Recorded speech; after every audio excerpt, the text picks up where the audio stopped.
Hey y'all, this is Steven with Stretch Lab Cherry Creek. This is a spine opening or a posture fixing exercise where we're trying to separate the lower spine and rib cage from the upper spine, the thoracic spine. And we're going to open up that chest to counteract all the things that gravity does to us when we're working in a forward loaded position. So what I'm going to do is I'm going to place that foam roller right behind my sternum, basically on the back side, and I'm gonna let the portion of my back above that just kind of extend and open up, almost like I'm trying to create a bowing effect with my spine. So we're putting it into overextension, and then I'm taking deep breaths into my core while keeping my lower back nice and neutral.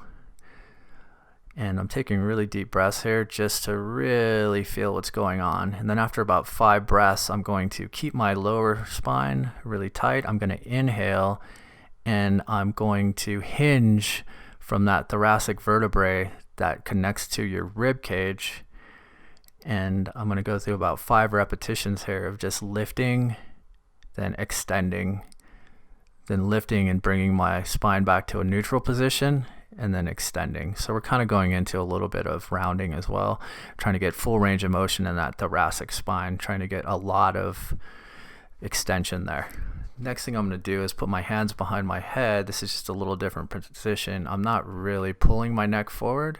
I'm just letting my hands rest on the nape of my neck, and I'm doing the same exact motion. If you really look at the point underneath or above the foam roller, you'll see that I'm kind of hinging from that vertebrae right underneath my sternum, and everything below the foam roller stays nice and quiet. So my lower body, hips and feet are super quiet, and I'm really opening up that spine and creating a nice extension.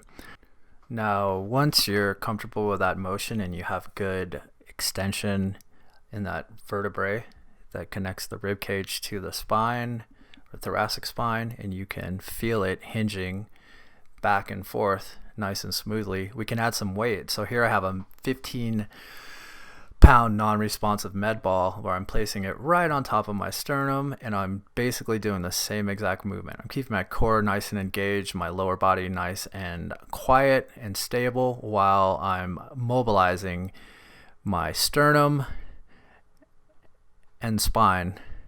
You can then extend your arms up overhead and kind of reach straight up and even add some more to it. Now, these last 2 movements are a little bit more advanced, so be very, very careful and ensure that you have the movement down right and your core is nice and engaged the whole time prior to trying this. Enjoy.